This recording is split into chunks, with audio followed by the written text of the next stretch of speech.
Fala galera, aqui é o Garone, eu tô mais uma vez aqui, é claro, para falar de Vasco.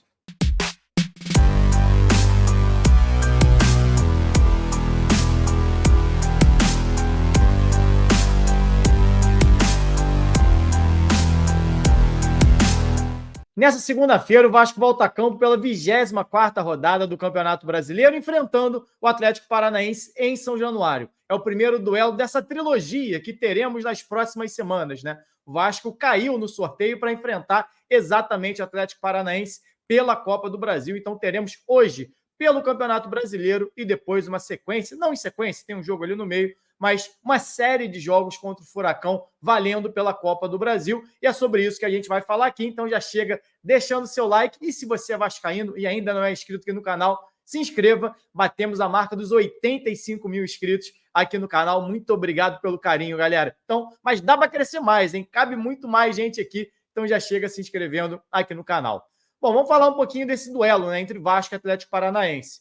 Eu vejo muita gente, torcedor do Vasco principalmente, meio que deixando de lado esse jogo. O próprio Atlético vai sem algumas peças titulares para a partida de hoje. Mas eu acho que é um jogo fundamental para o Vasco, até pela forma como se desenhou essa última rodada. Algumas equipes que a gente já imaginava que teriam um salto, né, nesse segundo turno, como Fluminense e Grêmio, seguem esse bom momento, ou seja, já embolaram ou se aproximaram, pelo menos, desse grupo de meio de classificação. E uma turma já ficou para trás. Corinthians voltou a perder, Vitória voltou a perder, e nesse bolo que está o Vasco, que é bem no meio da tabela, entre a turma que vai brigar pelo G8, ou que pode brigar por um possível G8, a gente vai falar sobre ele aqui, e que tem um receio ali de descer um pouco mais e entrar numa luta contra o rebaixamento, o Atlético perdeu, Red Bull Bragantino perdeu, só o Inter ali no meio realmente venceu, e o outro adversário direto desse duelo, nessa briga ali no meio, é exatamente o Atlético Paranaense, que o Vasco pode ultrapassar nesse jogo de hoje.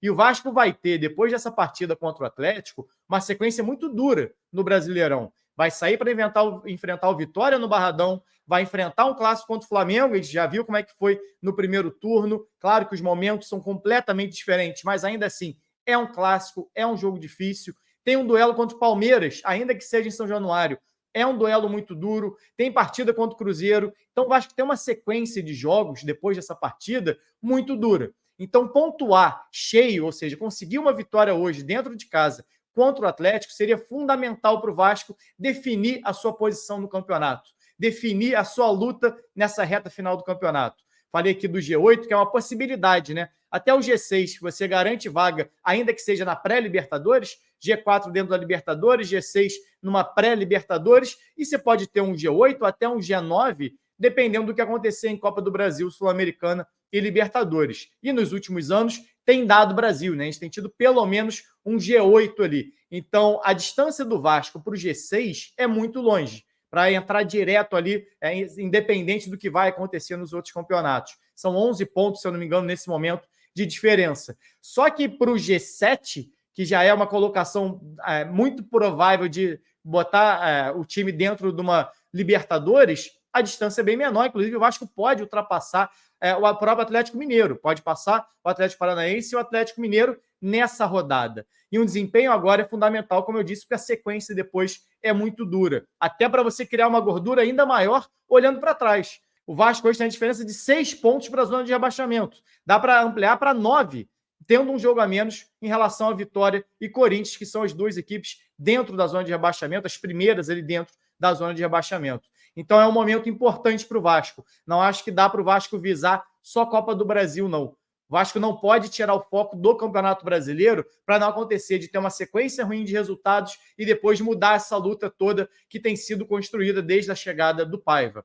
Paiva que vem numa sequência, inclusive, de 5 jogos sem derrota. São 5 jogos de vencibilidade no Vasco. Já tinha tido, né, uma série invicta quando ele assumiu após a saída do Álvaro Pacheco. Depois teve 2 derrotas em sequência e agora já emplaca uma sequência de invencibilidade fundamental para o time que tem conseguido avançar de fase na Copa do Brasil e conseguir pontos importantes no Campeonato Brasileiro, apesar dos tropeços recentes, né? Principalmente contra Red Bull Bragantino e Criciúma. 2 partidas onde o Vasco vencia até os minutos finais e conseguiu, sofreu, né, um gol de empate no finalzinho. Muito disso passa pela falta de elenco do Vasco, por um elenco limitado.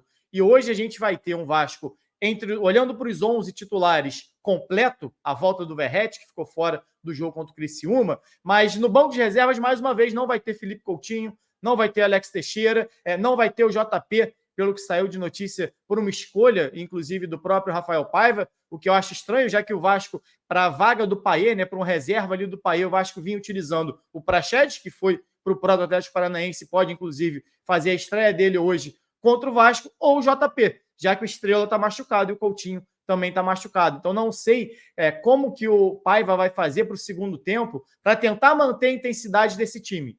O Vasco tem caído muito de rendimento na reta final do segundo tempo e tem tomado gols bobos por falta de intensidade, falta de pressão na marcação nesses momentos mais cruciais. Já havia sofrido, inclusive, em outros jogos, como contra o Inter, por exemplo, onde quase tomou o gol de empate também no finalzinho. Então o Vasco tem que aprender a jogar os 90 minutos de atenção, ou faz o resultado maior, o que é a deficiência desse time. O Vasco joga sempre no limite, no máximo a diferença de um gol ali à frente do seu adversário, ou consegue sustentar um pouco melhor defensivamente. Vasco que hoje pode, inclusive, ter uma alteração na zaga, que é a entrada do Michael na vaga do Léo.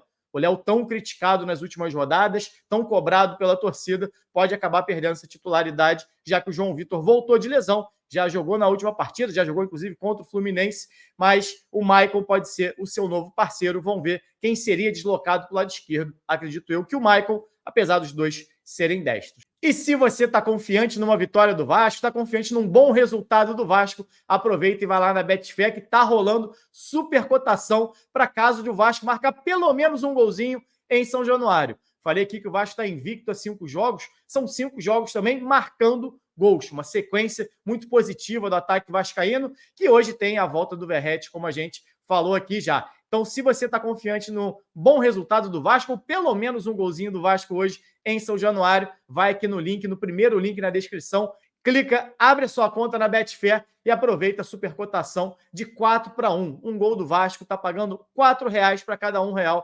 apostado. Lembrando sempre, só para maior de idade, e leia o regulamento com calma para ver como é que funciona ali direitinho. Só você clicar no link e depois torcer pelo Vasco. Lembrando que depois do apito final, teremos live aqui no canal. Então se inscreve para acompanhar o pós-jogo depois. Espero eu com vitória do Vasco. É isso, galera. Saudações e até a próxima.